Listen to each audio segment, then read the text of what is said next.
So there I was, sprawled on the couch, ready for a night of junk food and Netflix when my sisters barged in. "Felix, get up. We're going to the Valentine's Day fair," Tallulah demanded. "No way," I groaned. "I'm not third-wheeling for you two." Holly smirked, as if we'd want you to. "Our friend bailed, and you're the replacement." "Hard pass," I said, turning back to the TV. That's when my little brother chimed in. "I'll dump your new watercolors in the sink if you don't go." "You wouldn't dare," I growled, but the little twerp was already holding them over the water. "We're fine," I snapped, hauling myself off the couch. "But you owe me big time." Little did I know that night would change everything. I met Hunter at the coffee stand, tall, sarcastic, and weirdly charming for a homeschooled guy. "So you're the coffee thief," he said, eyeing the cup in my hand. I stammered, "What?" He laughed. "Relax, I'm kidding. I'm Hunter." And just like that, we clicked. We spent the whole night talking, and when my sisters finally dragged me away, I had his number burning a hole in my pocket. Coffee the next morning, I woke up to a text from Hunter. "Coffee date, for real this time." I grinned, typing back. "You're on? Your place or mine?" "Oh, mine. I make a mean waffle." An hour later, I was knocking on his door, heart pounding. He opened it with a grin that made my stomach flip. "Hey, coffee thief," he said, pulling me into a hug that lasted just a bit too long. His house was empty, just the two of us. As promised, he whipped up some waffles. "Damn, these are good," I said, licking syrup off my fingers. Hunter's eyes followed the movement. "Want more?" "For trying to fatten me up," I teased. He leaned in close. "Maybe I just like seeing you enjoy yourself." We spent the whole day together, talking about everything and nothing. By the time he walked me to his porch that evening, I was buzzing with nervous energy. I started, but he cut me off with a quick peck on the lips. It was over before I could react, leaving me stunned and wanting more. "See you tomorrow?" he asked, a hint of uncertainty in his voice. "Definitely," I breathed, already counting the seconds. For the next week, I was at Hunter's place practically every day. We'd hold hands, flirt, but never go further than that quick peck. I wanted to make a move, but the fear of screwing things up held me back. It was one evening, as we reached his porch, Hunter turned to me with a look that made my heart race. "Felix," he said, his voice low. This time, when he leaned in, it wasn't quick.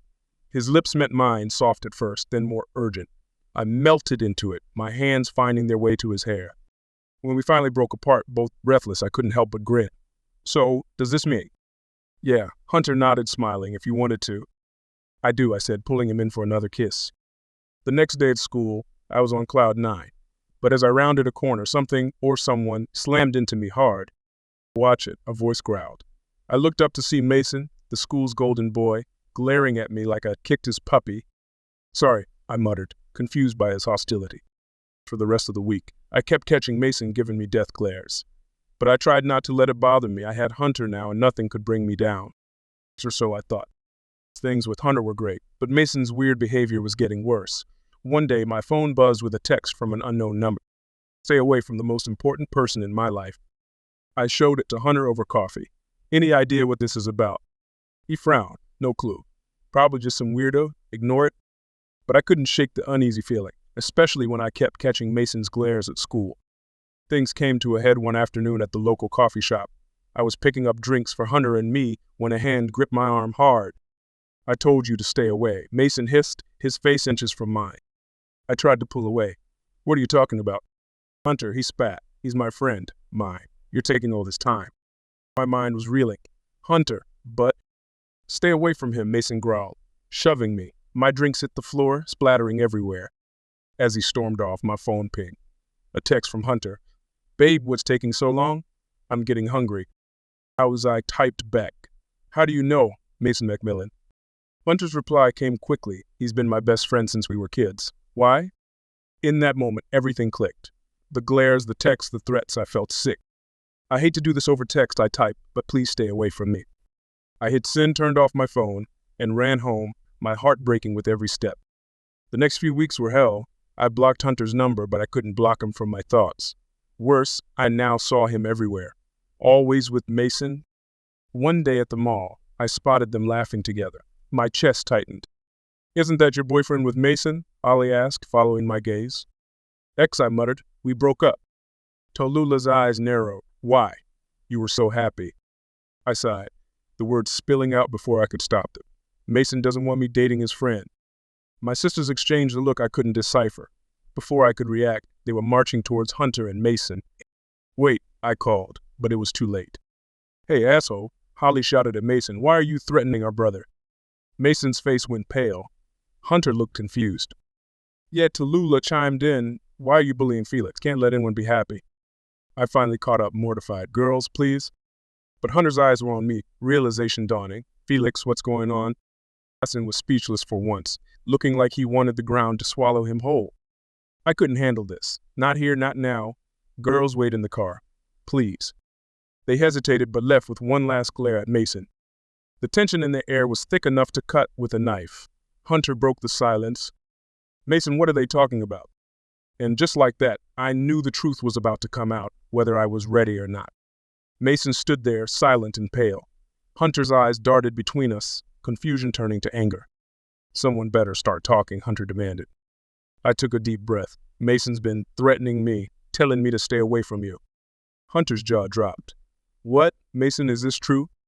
Mason's face crumpled. I'm sorry, okay? You just what?" Hunter snapped. "Decided to bully my boyfriend?" "Ex-boyfriend," I corrected quietly. Hunter's eyes snapped to me, hurt evident because of him. I nodded, unable to meet his gaze. "Why?" Hunter asked Mason, his voice breaking. "Why would you do this?" Mason's next words hit like a bombshell. "Because I love you, okay? I've loved you for the past year." The silence that followed was deafening. Hunter looked like he'd been slapped. "You? What?" he whispered. But Mason was already backing away, panic in his eyes. Before either of us could react, he turned and ran. Hunter stood there frozen. I could see the wheels turning in his head, processing everything. "Hunt," I said softly, reaching for him. He flinched away. "I need to think." And then he was gone too, leaving me standing alone in the middle of the mall, surrounded by curious onlookers. I felt numb, everything was out in the open now, but instead of clarity, I just felt more lost than ever. I found Hunter outside, pacing and muttering under his breath. When he saw me, he stopped. "Felix," he said, his voice rough. "I'm so sorry, I had no idea Mason was." "It's okay," I cut in. "You couldn't have known." He shook his head. "No, it's not okay. He hurt you. I hurt you." I stepped closer. "Hunt, I." Suddenly, he pulled me into a tight hug. "God, I've missed you," he whispered. I melted into his embrace, all the loneliness of the past weeks washing away. When we pulled apart, his eyes were red-rimmed. "I want to fix this," he said. "Us." My heart leapt, me too. He smiled, then his face fell. "But Mason," I sighed. As much as I wanted to forget about Mason, I couldn't shake the image of his panicked face as he ran off. "We should check on him," I said reluctantly. Hunter looked surprised after everything he did. "He's your best friend," I reminded him. "And he just came out. He's probably freaking out." Hunter hesitated, then nodded. "You're right, but can we get something to eat first? I'm starving." I laughed, feeling lighter than I had in weeks. "Sure, I believe I owe you a coffee date anyway." As we walked hand in hand to the nearest cafe, I knew we still had a lot to figure out. But for the first time in a while, I felt hopeful.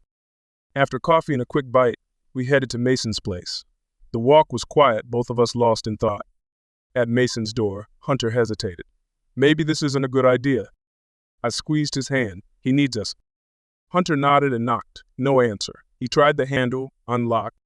We found Mason in his room, curled up on his bed. His eyes were red and puffy. "Go away," he mumbled when he saw us.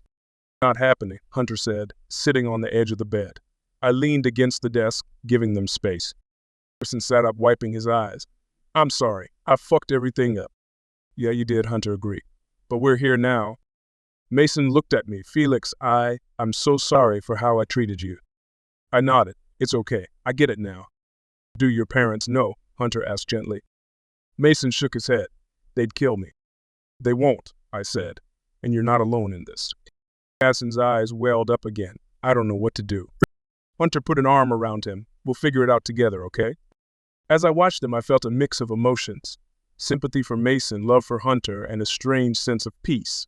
We had a long way to go, but at least we were all on the same page now. "Hey," I said, joining them on the bed.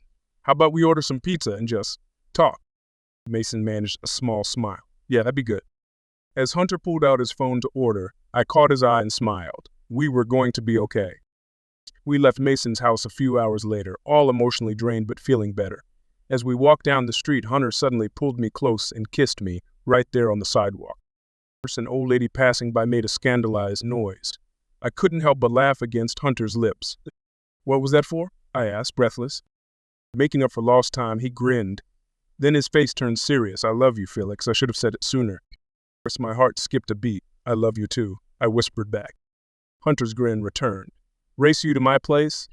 Before I could respond, he took off running. Hey, no fair, I shouted, chasing after him. We reached his house, both of us panting and laughing. Hunter put a finger to his lips and led me to the side of the house. My mom's home, he whispered. We'll have to sneak in? I raised an eyebrow. Sneaking in, huh? What exactly are you planning? Hunter's eyes darkened. Why don't you come upstairs and find out? We carefully made our way up to his room, trying not to make a sound. Just as we thought we were in the clear, Hunter's mom called out. Hunter, is that you? Hunter pushed me into his room. Yeah, Mom. Scott home? He joined me a minute later, locking the door behind him. Then he was on me, his lips finding mine in a heated kiss. As clothes started coming off, my phone buzzed. A text from Holly. Mom's asking where you are. You owe us big time for covering for you. I grinned, tossing my phone aside. I'd deal with my sisters later. Right now, I had more important things to focus on. The morning light filtered through Hunter's curtains, waking me. For a moment, I panicked, not recognizing where I was. Then I felt Hunter's arm around me and everything came flooding back. Morning, Hunter mumbled, nuzzling my neck. I turned to face him, grinning. Morning yourself. We laid there for a while, just enjoying being close. Eventually, Hunter sighed. We should probably get up.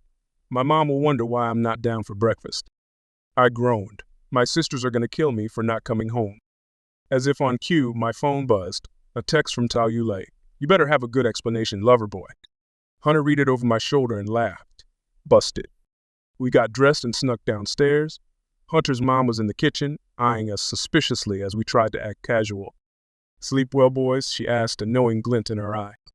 I felt my face heat up. Hunter just grinned. Never better, Mom. After a quick breakfast, Hunter walked me to the door. So he said, what now?